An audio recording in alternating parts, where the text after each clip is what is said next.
काम क्रोध मद लोभ ईर्ष्या, काम क्रोध मद लोभ ईर्ष्या, त्याग सके तो त्याग रे, त्याग सके तो त्याग रे, तेरी अच्छी बनेगी। त्याग सके तो त्याग रे, तेरी अच्छी बनेगी। हाँ, संतन के संग लाग रे, तेरी अच्छी बनेगी। संतन के संग लाग रे, तेरी अच्छी बनेगी।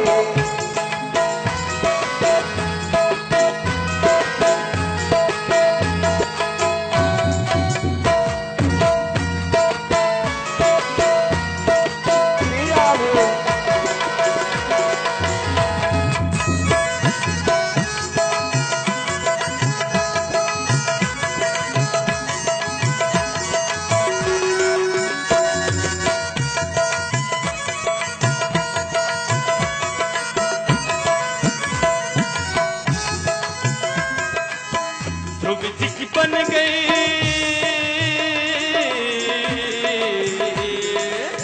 ध्रुव जी की बन गई, प्रहलाद जी की बन गई।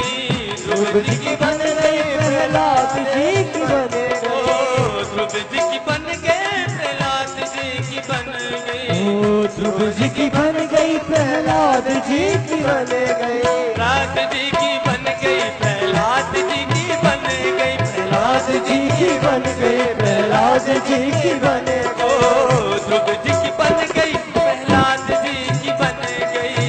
ध्रुव जी की बन गई, प्रहलाद जी की बन गई। हरि सुमिरन में लाग रे, हरि सुमिरन में लाग रे, तेरी अच्छी बनेगी। संतन के संग लाग रे, तेरी अच्छी बनेगी। संतन के संग लाग रे,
न कोई।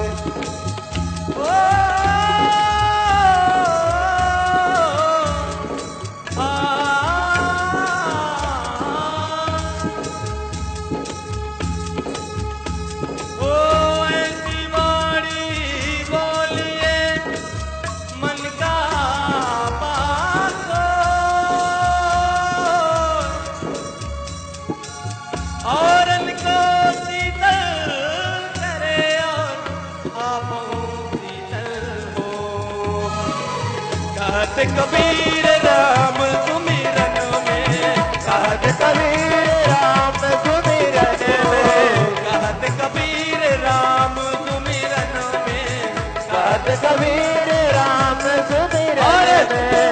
लाग सके तो लाग रे, लाग सके तो लाग रे, तेरी हंसी बनेगी। लाग सके तो लाग रे, तेरी हंसी बनेगी। संगत के संग लाग रे, तेरी हंसी बनेगी। संगत के संग लाग रे, तेरी हंसी बनेगी। ओ तेरी हंसी बनेगी, तेरी हंसी बनेगी, ओ तेरी हंसी बनेगी, तेरी हंसी बनेगी।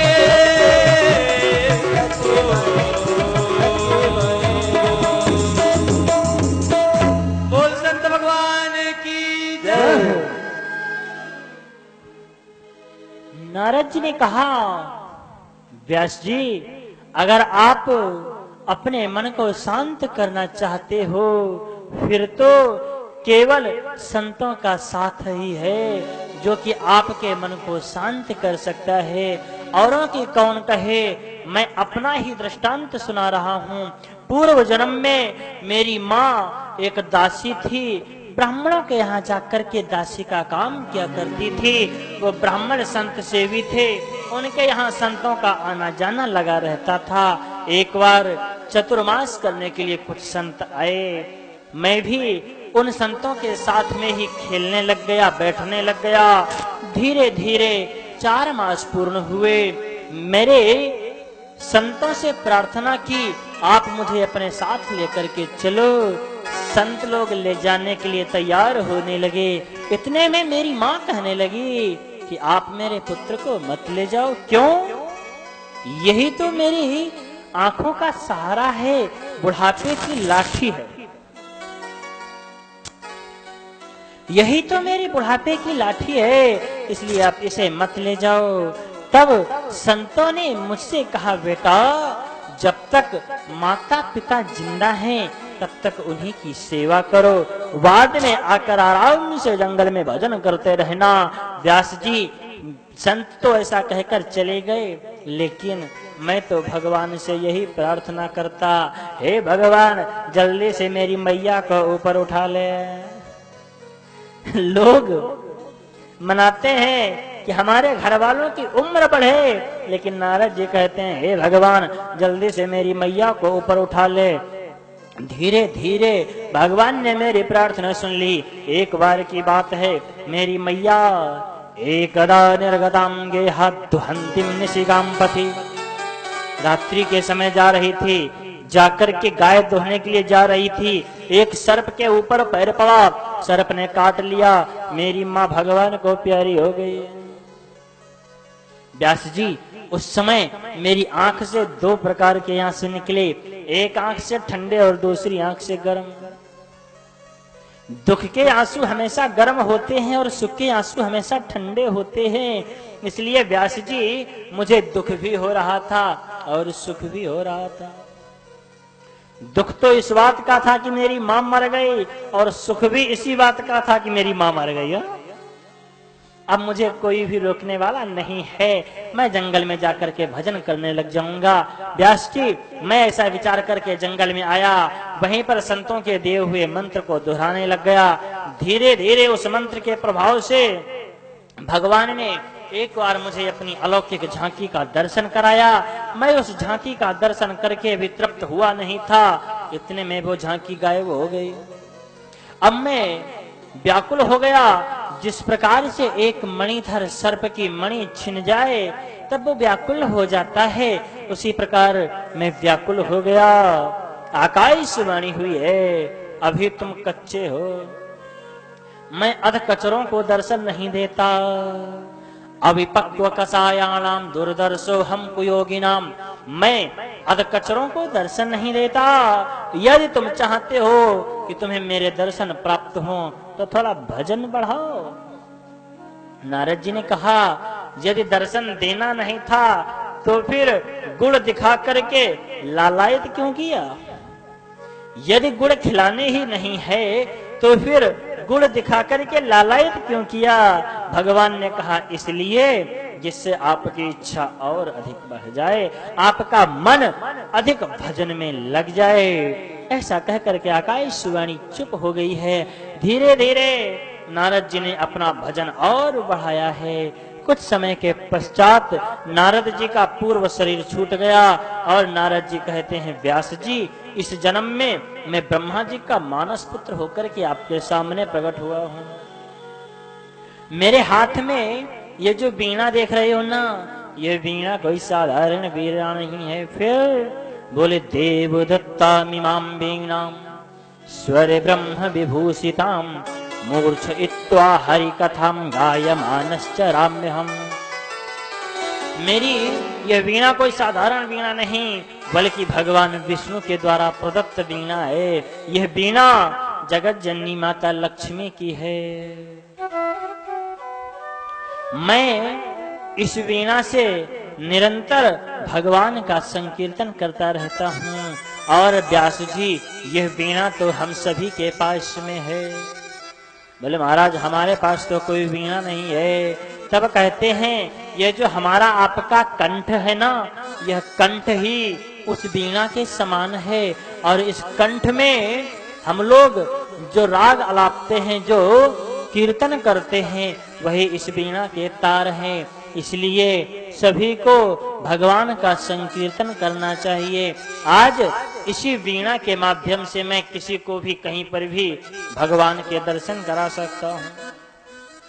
इतना सुनते ही व्यास जी कहने लग गए, अरे नारद जी, आप तो धन्य हो।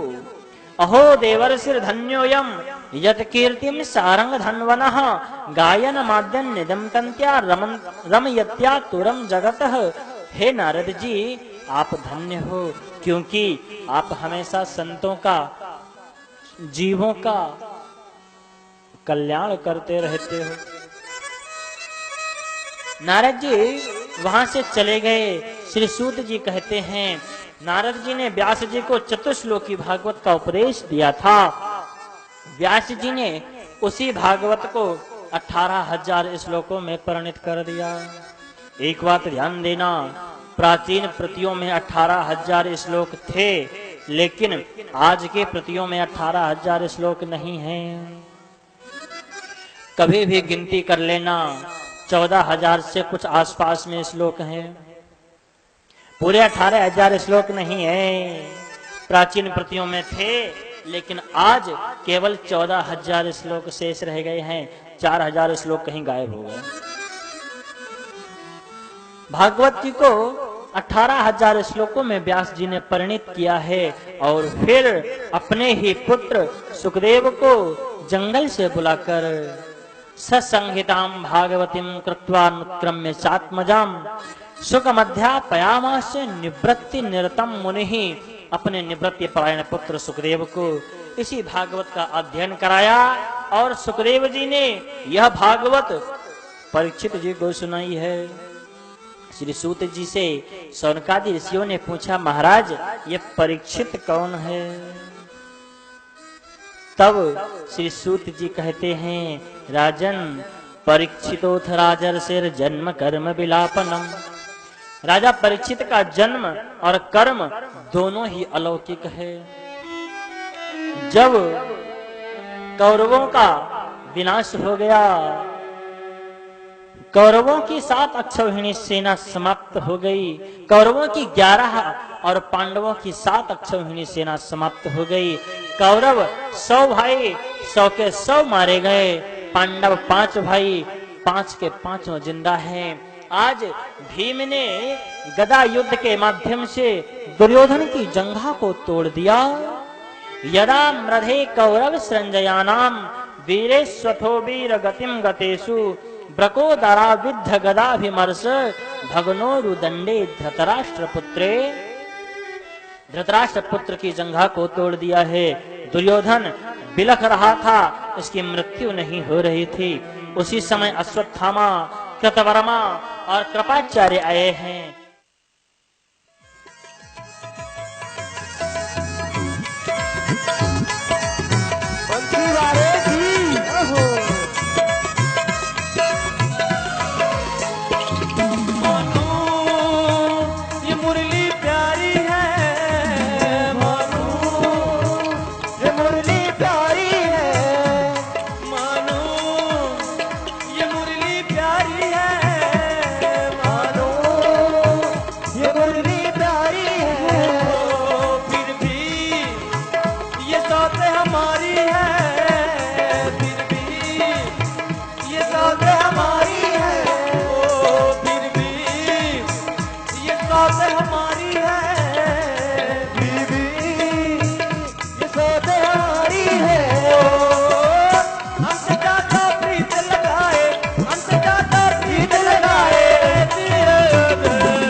बोले श्री भागवत भगवान की जय। जो व्यक्ति अधर्म का साथ देता है उसकी कभी भी विजय नहीं हो सकती। दुर्योधन स्वयं तो अधर्मी था और उसने हमेशा अधर्म का ही साथ दिया, इसलिए दुर्योधन की 11 अक्षौहिणी सेना मारी गई और पांडवों की 7 अक्षौहिणी सेना में से भी 1 अक्षौहिणी सेना बच गई। दुर्योधन रणांगण में पड़ा पड़ा बिलख रहा था। उसी समय अश्वत्थामा, कृतवर्मा और कृपाचार्य आए। इन लोगों ने दुर्योधन को सांत्वना दी। दुर्योधन ने कहा, केवल सांत्वना देने से कुछ नहीं हो सकता, यदि आप लोग कुछ करना चाहते हो तो क्या है। अश्वत्थामा से कहा इन्हें वापस करो। अश्वत्थामा ने कहा मैं तो केवल चलाना जानता हूँ, वापस नहीं कर सकता। अर्जुन से कहा तुम वापस करो।